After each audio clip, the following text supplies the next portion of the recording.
Nah pas lagi trekking tiba-tiba gue kayak aduh kok kira gue berat banget nih gitu gue aduh ya udah mungkin gue udah kecapean lah gitu kan karena udah abis muncak langsung digas buat turun ke base camp gitu kan. Pas kebetulan nih yang si cewek yang satu ini tiba-tiba nengok ke belakang karena gue dia tuh nggak berani nengok ke belakang selama trekking tuh dia benar-benar ke depan terus.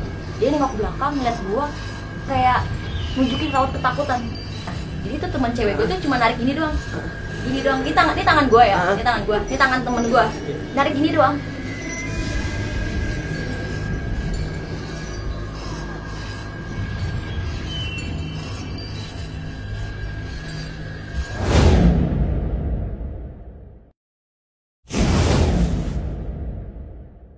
Halo Stick, kembali lagi di channel YouTube Camstick. Di sini gue Raihan sebagai host podcast hari ini. Di sini kita akan menceritakan lebih dalam, yaitu obrolan horor. Narasumber di sini akan menceritakan cerita atau pengalaman horor yang pernah ia rasakan dan pernah ia alami. Mungkin kita langsung saja panggilkan narasumber kita yang sudah ditunggu-tunggu tentunya. Mari kita sambut narasumber kita. Untuk narasumber silahkan.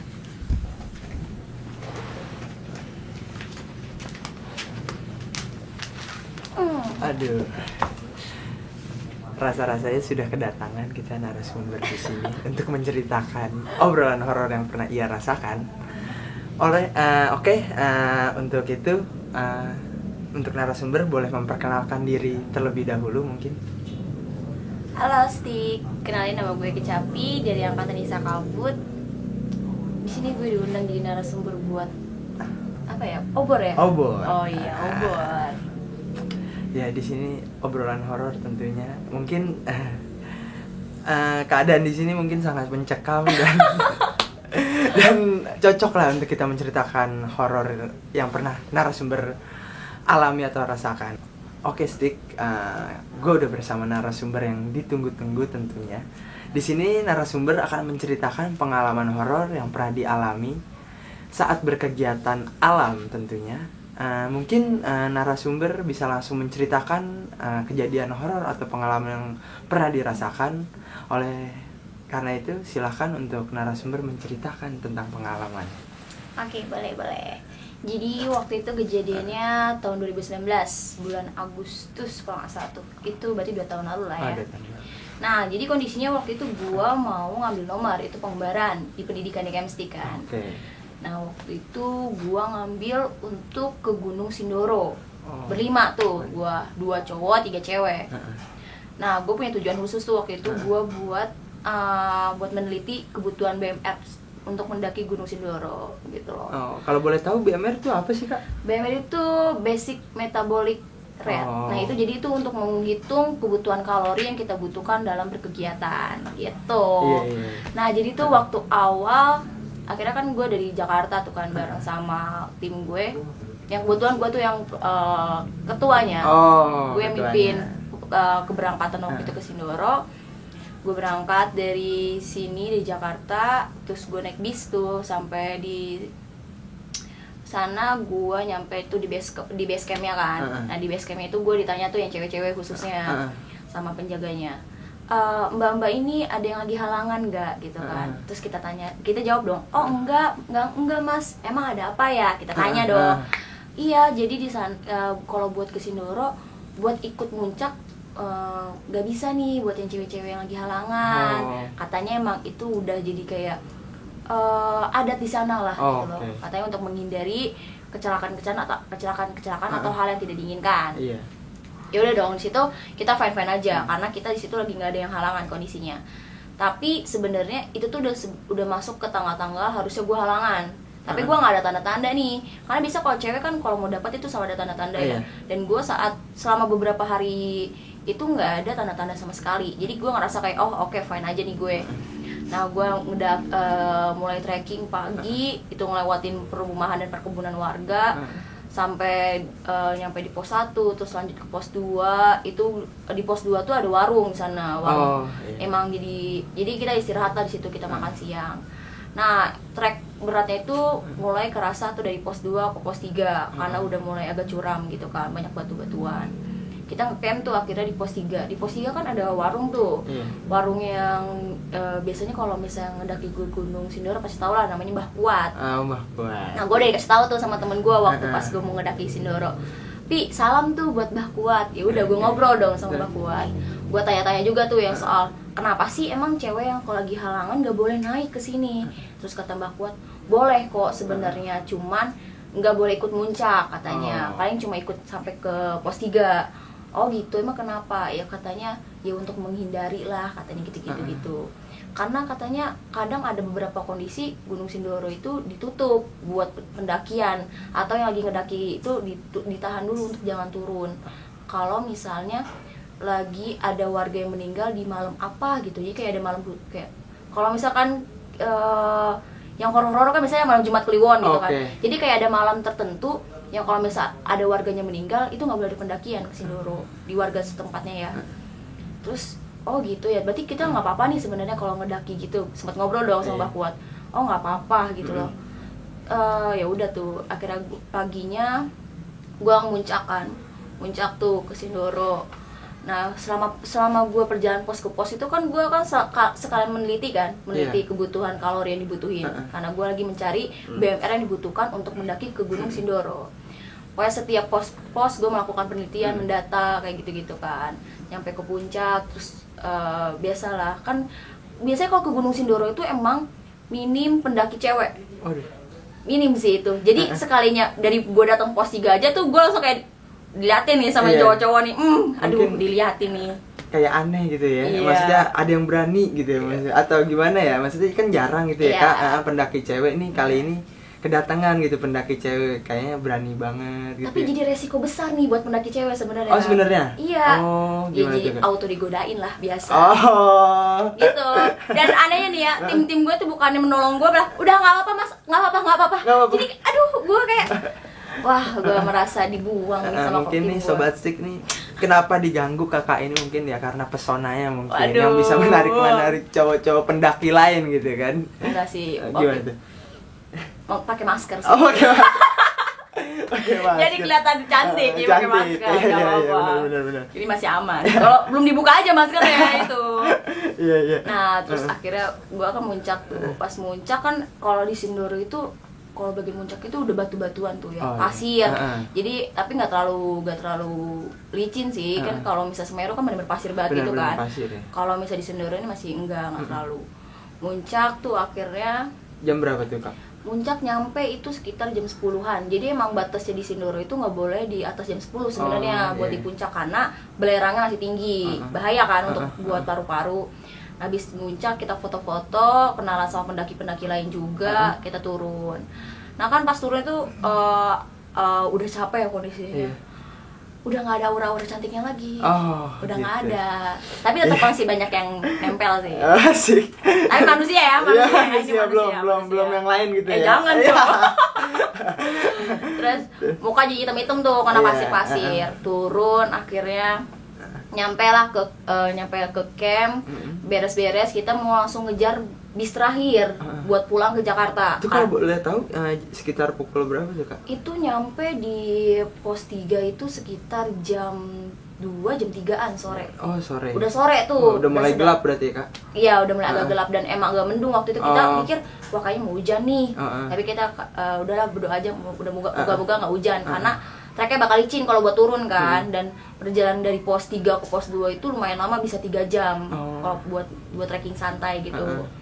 Nah kita siap-siap mau ngejar bis terakhir karena kebetulan tuh besoknya itu mau Maulid Nabi.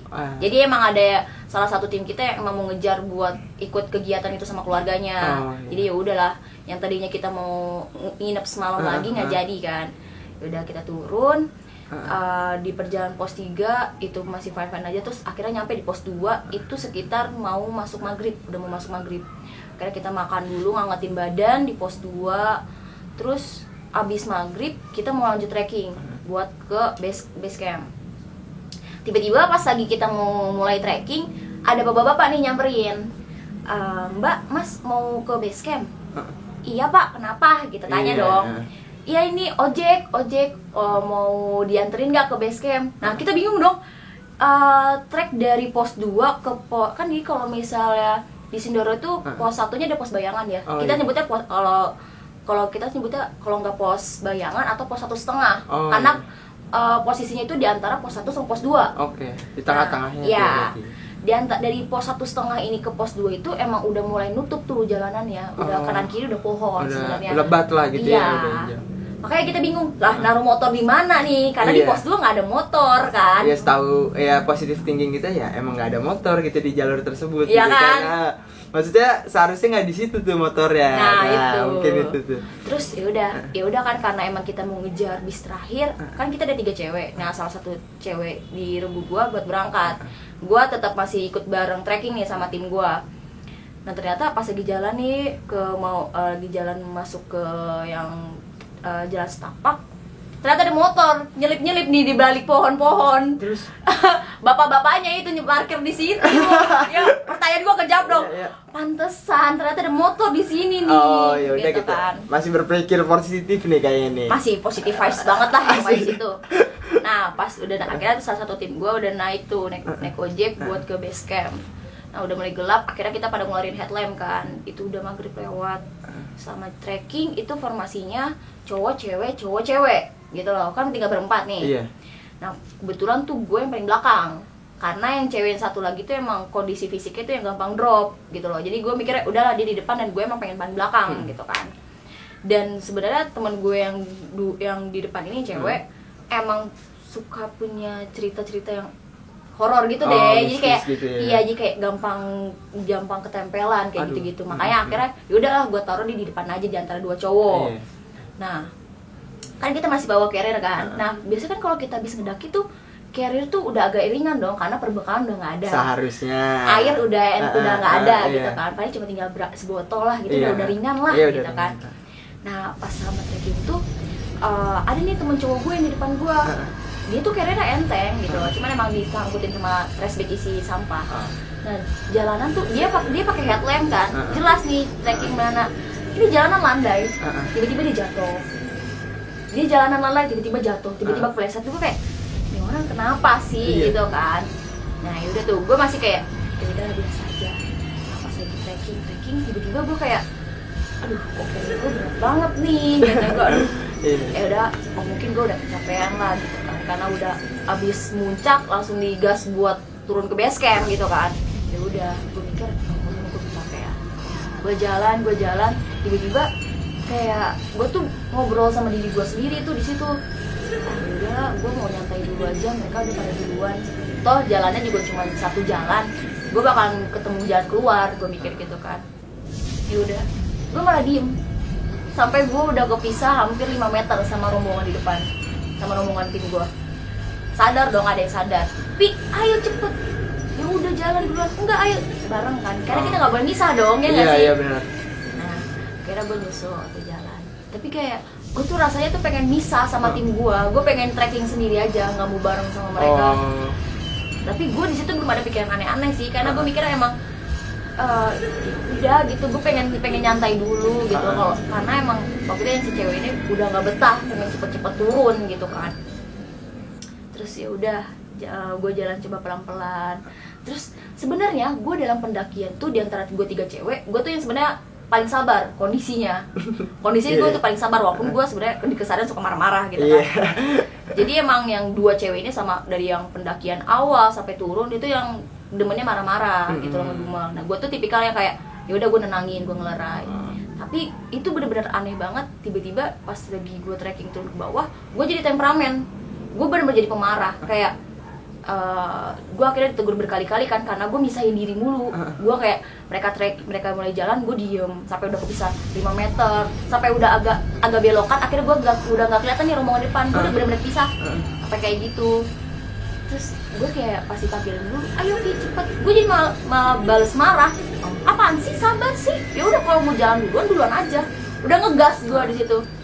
Terus kayak tim gue udah ngerasa aneh nih, karena emang biasanya gue gak pernah marah-marah kayak gitu. Seharusnya kayak sifat awalnya tuh kan kayak penyabar, iya, kayak sifat air lah gitu, tenang. jadi menenangkan yang lain juga, kok cuman kok ini aneh gitu mungkin kata timnya gitu ya. Terus gue juga mikir kok gue jadi tiba-tiba marah-marah gini sih gitu kan, tapi gue masih positive thinking. Oh mungkin gara-gara yang cewek satu udah nggak ada, akhirnya kan yang biasanya marah-marah mereka berdua, terus temen gue yang cewek ini jadi diem aja, jadi kayak oh gantiin kayaknya gue deh yang mesti marah-marah. Gue masih positive thinking tuh gitu kan. Terus gitu akhirnya gue udah mulai jalan, terus pas lagi selama trekking tuh gue udah mulai ngerasa aneh nih, carry makin kerasa berat kan. Terus kebetulan tuh pas lagi jalan lagi pelan, udah mulai mepet nih gue sama tim gue. Sebelah kiri gue tuh ada pohon nggak terlalu tinggi, sama di kanan gue itu udah bener-bener tanaman lebat lah. Terus ada tanah tinggi gitu, tanahnya hampir sedada gue. Jadi kayak tanah terus pohon gitu loh. Jadi kayak ada levelnya gitu kan. Nah pas gue lagi kayak gitu, gue tuh kayak ngeliat dari sudut mata gue di sebelah kiri gue itu kayak ada nenek-nenek. Cuman sekelebat gitu kan? Apa bayangan aja? Sekelebat. Gue memutuskan diri gue untuk nggak kepo. Jadi gue nggak nengok tuh ke kiri gue. Tapi gue ngeliat di sudut mata gue, dia tetap diem di dahan pohon itu, nenek-nenek. Terus gue ngeliat di sudut kanan gue itu ngeliat kayak ada 2 anak kecil. Nah kata gue, tapi kenapa carry gue berat? Pertanyaan gue itu, kalau misalnya emang dikarenakan 2 ini, gue udah ngeliat nih, mereka ada di kanan kiri gue, bukan ada di belakang gue. Logikanya gitu dong, ya nggak sih? Gitu. Nah, gue udah jalan, pas kebetulan nih yang si cewek yang satunya ini tiba-tiba nengok belakang ke arah gue. Dia tuh nggak berani nengok belakang. Selama trekking tuh dia bener-bener ke depan terus. Dia nengok belakang, ngeliat gue, kayak nunjukin raut ketakutan. Ngerti nggak sih, kayak takut gitu loh. Terus langsung dia narik yang cowok di depan dia, bang itu kecapi, liatin terus, pokoknya kayak gitu-gitu kan. Pokoknya si cewek ini nggak berani bilang terus terang pokoknya apa yang dia lihat, tapi pokoknya intinya dia pas ngeliat gue dia takut gitu. Gue ngerasa kayak udahlah biasa aja, mungkin dia mikir dia ngeliatin gue takut karena gue tadi udah marah-marah gitu kan, masih mikir positif tuh gue di situ. Nah tapi mood gue tuh udah bener-bener hancur gitu loh, kayak udahlah gue pengen diem di sini. Emang kenapa sih kalau gue semalam lagi di sini tuh perlengkapan gue SGH kayak tengilnya gitu loh, kan nggak boleh kan. Kayak ya udah sih, lagian nanti juga ada pendaki lain nih mau turun. Tadi di pos 2 emang ada pendaki tuh mau turun, dan emang kebetulan mau ke Jakarta juga. Menurut gue kayak fine aja lah. Kayak gitu gue pengen diem aja. Terus pokoknya akhirnya itu gue masih coba ditarik kayak ayo Pi, udah pindah ke depan, udah nggak usah, gue di belakang. Gue kayak gitu-gitu terus kan. Tapi akhirnya si cewek ini berani diri buat nyamperin gue. Coba pinjam tangannya. Nah jadi tuh teman cewek gue tuh cuma narik ini doang. Ini doang, ini tangan gue ya, ini tangan gue, ini tangan temen gue, narik gini doang. Terus tahu gak, itu gue murka, langsung kayak bener-bener marah. Apaan sih, gak usah tarik-tarik, padahal gak ditarik, ngerti gak sih? Cuma digini doang, apaan sih gak usah tarik-tarik, gue juga bisa jalan sendiri. Kalau mau pada mau duluan aja, kalau gak sabar. Itu gue bener-bener marah, itu pertama kali gue bener-bener marah sampai kayak gitu. Itu tiga-tiganya, tim gue langsung pada diem.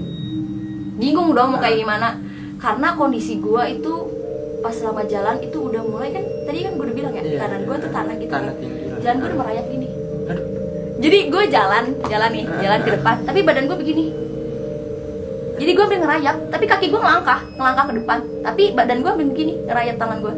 Wah, Sobat Stick ya udah merinding beneran nih Sobat Stick nih. Karena gimana ya, mungkin kita nggak merasakan, cuman gimana dengar ceritanya tuh udah sangat mistis lah gitu maksudnya. Mungkin udah nggak normal lah gitu maksudnya. Mana ada sih gitu manusia biasa yang jalan merayap gitu kan. Seharusnya tuh yang kayak gitu sih bukan manusia gitu kan. Ini gue udah janggal nih di sini nih. Mungkin apalagi temen-temennya Kak Kecapi sendiri yang ada di lokasi saat itu mungkin merasa aneh kali gitu dengan Kecapi yang bersifat seperti itu gitu. Mungkin Kak Kecapi bisa dilanjut lagi nih. Nah, perasaan gue waktu itu pas lagi kayak ngerayap itu, rasanya gue kayak mau kesedot, ngerti gak sih, kayak gue pengen ke hutan gue yang sebelah kanan, pengen ke sisi yang sebelah kanan, kayak gue pengen masuk ke dalam sana, kayak penasaran ada apa sih di sana. Tiba-tiba aja, jadi makanya gue jalan merayap, kayak gue makin lama makin nempel tuh sama tanah, kayak gue juga bingung kenapa kayak gitu. Terus akhirnya gue bentak yang cowok di depan tuh yang bareng sama si cewek ini, akhirnya narik gue, digandeng lah pokoknya. Dia emang salah satu iman yang paling kuat lah, kita bisa bilangnya kayak gitu. Kayak tangan gue digandeng terus, gue awalnya nggak nolak, nggak mau gue gituin kan, gue bisa jalan sendiri, akhirnya tetap ditarik, udah gandeng. Nah selama jalan tuh, nah kan tadi kan ada satu cowok tuh yang di depan gue yang di belakang, dia itu lagi jalan di tempat landai, tiba-tiba gue kayak ngeliat ada yang kayak nangkis jalan dia, akhirnya tiba-tiba jatuh. Oh ngehalangin gitu kan? Jadi kayak kalau lu jalan diselengkat tuh nggak sih? Oh diselengkat. Nah gue kayak ngeliat kayak gitu, tapi gue nggak terlalu ngeliat jelas itu tangan atau kaki. Pokoknya intinya dia kesandung. Nah akhirnya untungnya gak lama kemudian itu tukang ojek yang tadi nganterin salah satu temen gue balik lagi nih ke atas. Akhirnya gue naik ojek tuh, gue berdua, gue sama temen gue yang cewek. Gue naik ojek, temen cewek gue yang tengah, gue yang belakang.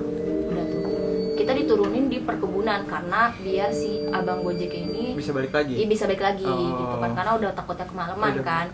Kira gue diturunin di perkebunan. Pas di ke perkebunan ini gue udah ngerasa kayak karir gue udah balik enteng. Udah balik enteng, udah biasa aja. Terus kondisi gue udah yang tadinya gue cuma bisa berekspresi datar atau marah, sekarang gue udah bisa ketawa-ketawa tuh di perkebunan. Udah biasa tuh. Terus teman gue yang satu lagi nih cewek masih tegang kondisinya. Terus gue tanya, lu kenapa? Udah jangan bercanda. Dia ngomong kayak gitu. Kenapa gue ngomong gitu? Udah api gini. Dia pokoknya intinya dia udah ngerasa nunjukin keresahannya lah. Terus gue ngomong kayak gini, udah aman di sini. Gak tahu, gue tiba-tiba ngomong, udah nggak apa-apa, udah aman di sini. Oh spontan gitu kan? Iya gue spontan untuk ngomong kayak gitu, udah nggak apa-apa, udah aman di sini. Toh gue di sini udah bisa ketawa kan, gue ngomong kayak gitu. Dan karena tiba-tiba pikiran gue di situ, kalau misal akhirnya temen gue ini penuh rasa ketakutan, takutnya malah ada yang masuk ke dia. Benar. Gitu kan? Karena dengan latar belakang dia yang kayak gimana tuh yang gue udah tahu kan. Makanya kan gue mencoba untuk cairin suasana lah biar nggak tegang. Akhirnya selama trekking tuh di perkebunan sampai ke base camp itu udah aman tuh. Udah nggak ada apa-apa. Nah gue mau tanya nih kak, pas lu ngerasain yang jalan merayap tadi tuh, lu aware gitu, sadar gak sih gitu maksudnya? Apa cuman temen-temen lu aja gitu yang sadar? Apa? Mungkin bisa diceritain tuh kak. Jujur ya, selama dari kejadian gue di pos 2 sampai ke base camp, gue sadar. Gue sadar, tapi kayak ada beberapa dari diri gue yang gak bisa gue kontrol. Ngerti gak sih? Jadi kayak kalau kasarnya emang kayak lu kehasut lah. Jadi itu bukan emang kemauan lu, tapi lu kehasut gitu. Jadi kayak pikiran gue tuh kontra, kayak ada dua pikiran kayak janganlah, ya udah lakuin lah kayak gitu loh. Jadi kayak gue sendiri gue juga bingung gitu. Jadi bingung ya. Buat ya gue nih sebenarnya ya ini bukan gue nih gitu. Gue mau lanjut, kalau lanjut ya gue jadi normal nih, kalau enggak ya gue jadi yang kayak tadi tuh ngerayap gitu kan. Gue jadi bingung, janggal juga nih kan. Terus gue kayak penasaran nih, kenapa nih gue kayak tadi nih. Ya udahlah, akhirnya gue langsung memutusin buat ke kamar mandi karena di Sindoro tuh mata air tuh cuma di base camp doang kan. Di base camp doang. Selebihnya udah nggak ada mata air kan. Jarang sih katanya ada, cuman jarang katanya. Terus akhirnya gue mandi, pas gue lagi mandi ternyata gue baru tahu gue dapet. Oh dapet. Jadi kayak ada kemungkinan gue tuh baru gue kan waktu sebelum masuk ke pos di pos 2 tuh gue sebelum masuk udah deket pos 2 gue sempet buang air kan, buang air kecil, dan itu gue nggak dapet. Nah berarti kemungkinan praduga gue kayaknya gue dapet itu pas mulai di pos 2 atau pas lagi trekking ke base camp dari pos 2. Nah pas sadar jadinya. Iya, gue nggak sadar tuh di situ. Terus kata gue, oh pantesan nih gue kayak gini. Terus akhirnya gue ketemu sama yang penjaganya. Gue coba ngobrol, terus gue sempat ceritain sekilas sebenarnya. Terus kata dia, ya udah nggak apa-apa karena ternyata nggak ngikut sosoknya, nggak ngikut sampai ke base camp. Dia cuma ninggalin gue pas lagi di trek di yang mau ke pos 1,5. Pas nyampe di perkebunan dia udah nggak ngikut sama gue. Nah gue coba ngobrol nih sama teman cewek gue. Kenapa tadi lu takut ngeliat gue? Gue langsung to the point dong. Bener. Nah pas temen gue jawab, tadi di carrier lu ada yang naik, sosok hitam gede. Jadi dia ngikut di carrier gue katanya. Wah merinding. Juga merinding nih kak nih, masa jadi mencekam gini gitu keadaannya gitu kan. Nah terus gue akhirnya teman gue ini juga cerita dong ke yang base campnya. Nah kata yang di base campnya emang sosok itu yang paling terkenal di Sindoro. Jadi kalau misalnya emang banyak gangguan biasanya dia yang sering ngegangguin gitu. Pokoknya kasusnya banyak pendaki kalau digangguin atau ditempelin sama sosok hitam gede itu. Terus karena gue posisinya udah biasa aja kan, udah ketawa hahaha, udah beres mandi, udah segar. Terus kata yang jaga base campnya, tapi nggak apa-apa, kamu udah nggak diikutin kok, udah aman. Karena biasanya kalau bisa sampai ada yang masih diikutin sampai base camp itu suka dibersihin, kayak dikasih air bunga kayak gitu-gitu deh. Tapi betul yang pas gue itu untungnya dia nggak ngikut gue sampai base camp. Mungkin itu salah satu ritual nih Sobat Stick yang bisa dilakukan oleh pihak base camp nih kalau ketika terjadi kejadian yang di luar nalar kayak Kak Kecapi tadi. Dan untungnya Kak Kecapi nggak diikutin oleh sosok misterius tadi sih. Gue di sini juga merinding sih kalau ngeliat udah digambarin kan sosok misteriusnya seperti apa gitu, hitam besar. Mungkin kan kita jarang melihat sosok seperti itu. Mungkin kalau ada di lokasi tersebut sih mungkin ya merinding juga sih Kak buat nyaksiinnya sih itu sih. Dan sempat gue jadi pertanyaan gue, kalau misalnya emang yang niat menggangguin gue sosok besar hitam itu, kenapa gue ngeliatin neneknya sama 2 anak kecil? Iya itu ya sih? juga sih. Iya nggak sih? Bener. Karena kalau misalnya emang yang niat mengganggu cuma satu sosok, kenapa ada sosok-sosok lain yang gue lihat? Akhirnya gue tanya tuh yang ke pihak base camp, katanya ada kemungkinan ya di saat yang sosok hitam itu datang, auranya jadi negatif di situ. Jadi mereka jadi kayak ikut kepancing, kayak penasaran lah ada apaan sih di sini gitu loh. Kayak kalau misal lu lagi posisi yang lagi siang-siang nih terik panas, pasti kalau itu kayaknya adem, pasti lu langsung nyamperin kan. Nah sama halnya kayak gitu. Jadi sosok-sosok yang pada tiba-tiba ikut datang tuh karena kepanggil karena sosok hitam itu. Berarti kayak ada kemungkinan sosok hitam itu kayak ya kayaknya mungkin sepuh lah di situ lah. Sepuh ya. Mungkin. Gua nggak terlalu banyak nanya sih soal itu. Cuman katanya ya udahlah yang penting gua udah nggak apa-apa. Terus dikasih tahu lah itu himbauan dari awal kenapa yang halangan itu dilarang ke sana gitu. Maksudnya boleh asal kayak nggak boleh buang pembalut sembarangan. Pembalut harus dibawa turun ke bawah. Sama aja kayak kita kalau ngedaki gunung, sampah tuh harus dibawa turun lagi ke bawah gitu loh. Karena kan kalau darah itu baunya amis ya. Benar. Itu ngundang. Nah mungkin kan karena waktu itu gua belum pakai pembalut, jadi kayak mungkin kecium lah baunya kayak gitu. Bener juga yang dikatakan Kakak Capi tadi, ketika kita menghargai alam, maka sebaliknya alam akan menghargaimu gitu. Jadi ya berperilakulah yang sopan gitu ketika ada di gunung, karena peristiwa seperti tadi nggak bakal kita sadari gitu. Jadi ada baiknya gitu kita menjaga etika, attitude gitu karena kita kan mendatangi suatu lokasi yang bukan tempat tinggal kita gitu. Maksudnya ini ya kita bertamu lah. Kita gitu bertamu kan. Bener Kak. Mungkin dari situ ada gak sih Kak maksudnya kayak pesan gitu, maksudnya ya mungkin kan kejadian gini kan siapa sih yang mau ngerasain gitu kan, ada baiknya sih ya jangan gitu kan. Siapa sih yang mau ketemu sosok kayak tadi gitu kan Kak. Kalau dari gue sih sebenarnya setiap daerah itu pasti punya norma dan punya adatnya masing-masing, ya nggak sih? Kita itu balik lagi ke pendirian kita sih, kita mau percaya atau enggak gitu kan. Tapi alangkah baiknya kita menghargai norma yang berlaku di daerah tersebut gitu loh. Karena kan ada beberapa gunung yang tidak memberikan aturan, ya udah kamu mau halangan juga silakan ngedaki gitu kan. Cuman kalau misalnya mungkin ada aturan seperti itu, kita coba untuk menghargai. Kalau misalnya emang kita mau bukan mau melanggar ya kasarnya, mau tetap melakukan pendakian, coba mungkin dipersiapkan lagi. Akhirnya kan lebih dijaga kebersihannya, terus tidak buang sampah sembarangan, terus mulai persiapan pokoknya jadi lebih dong gitu kan, karena udah mulai ada riwayat-riwayat cerita yang pernah terjadi. Iya, gitu mungkin kan. mitos-mitosnya gitu. Ya mungkin perihal mitos sih ya emang sih maksudnya kita jarang percaya. Cuman ketika kita merasakan baru tuh pasti percaya gitu kan. Kadang kan mitos maksudnya di cerita masyarakat ya udahlah gitu, cerita doang ini gitu kan, karena kita belum pernah merasakan gitu. Maksudnya kayak Kak Kecapi tadi gitu sih. Ya mau peristiwa apapun itu sih menurut gua pribadi ya pasti ada hikmahnya gitu. Karena pelajaran seperti tadi sih maksudnya boleh lah gitu, maksudnya kita kenang, cuman jangan diulang sih menurut gue gitu sih. Siapa sih yang mau ulang peristiwa kayak gitu kan, cuman sih pasti jadi cerita ya Kak gitu, maksudnya pengalaman kayak tadi gitu kan. Bener sih Kak. Tapi ada yang lucunya loh, akhirnya kan pas gue kan sampai duluan tuh dibanding yang dua cowok tadi. Oh iya. Gua salah satu cowok tadi yang di depan gua tuh yang jatuh mulu.